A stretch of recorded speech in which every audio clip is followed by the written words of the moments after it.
అనంతపురం నగరంలోని రుద్రంపేట బైపాస్ నందు senior Telugu Desam party నాయకుడు పదకమూరి కుమార్ నాయుడు ఆధ్వర్యంలో తెలుగుదేశం పార్టీ 44వ ఆవిర్భావ దినోత్సవ వేడుకలు ఘనంగా నిర్వహించారు। ఈ కార్యక్రమానికి ముఖ్య అతిథిగా చమన్ సాబ్ కుమారుడు ఉమర్ పాల్గొన్నారు। అనంతరం టీడీపీ జెండా ఎగరవేసి పార్టీ ఆవిర్భావ దినోత్సవ శుభాకాంక్షలు తెలిపారు। ఈ సందర్భంగా వారు మాట్లాడుతూ మహానాయకుడు ఎన్టీఆర్ గొప్ప సంకల్పంతో ఊపిరి పోసుకున్న టీడీపీ పార్టీ దేశంలోనే పెద్ద పార్టీగా మారిందని అన్నారు। అలాగే యువ నాయకుడు నారా లోకేష్ నాయకత్వంలో టీడీపీ మరింత ముందుకు సాగుతుందని కొనియాడారు।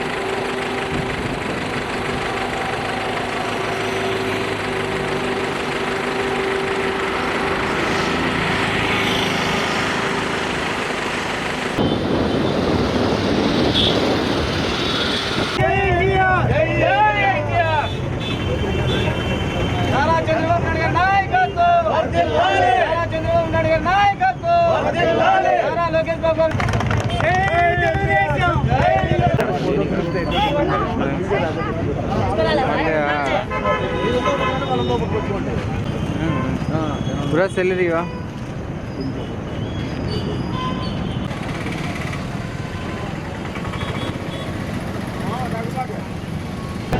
అందరికీ నమస్కారం। ఈరోజు తెలుగుదేశం కార్యకర్తలకు ప్రజలందరికీ కూడా ఒక పండుగ రోజు।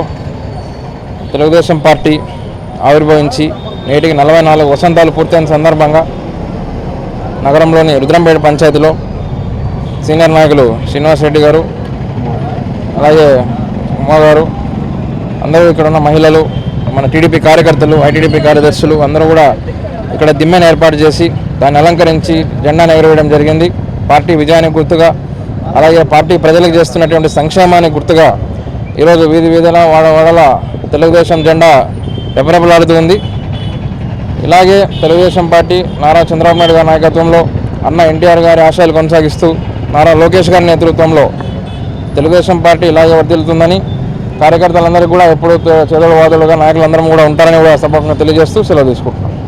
రుద్రంపేట గ్రామ పంచాయతీలో ఇంత పెద్ద ఎత్తున తెలుగుదేశం పండుగ జరుపుకుంటున్నాము అంటే తెలుగుదేశం పార్టీకి కార్యకర్తలంతా బడుగు బలహీన వర్గాలు ప్రతి ఒక్కరూ మేము ఉన్నాము అని చెప్పి వెనుదంటుంటే మేము కూడా ముందుకెళ్ళి మంచి కార్యక్రమాలు చేసుకుంటూ పోవడానికి మా ప్రజలే, మా రుద్రంపేట పంచాయతీ ప్రజలే మాకు ఒక బలం అని చెప్పేసి మేమున్నాం। ఆ రోజు అన్నగారు పార్టీ పెట్టి ఇప్పటికి 44 సంవత్సరాలు అయింది। ఆయన బడుగు బలహీన వర్గాల కోసమే పార్టీ పెట్టారు ఎన్టీ రామారావు గారు। అదే ఇప్పుడు మన చంద్రబాబు నాయుడు గారు, మన నారా లోకేష్ గారు అదే కొనసాగించుకుంటూ ముందుకెళ్తున్నారు। ఈరోజు ఇంత పెద్ద ఎత్తున పండుగ జరుపుకుంటున్నాము అంటే ప్రజలంతా మన వెంట ఉన్నారు కాబట్టి మనం కూడా ఒక అడుగు ముందుకు వేస్తున్నాం। ప్రతి కార్యకర్త కూడా ఇదే విధంగా ముందుకు కొనసాగాలని చెప్పేసి ప్రతి ఒక్కరిని కోరుచున్నాము।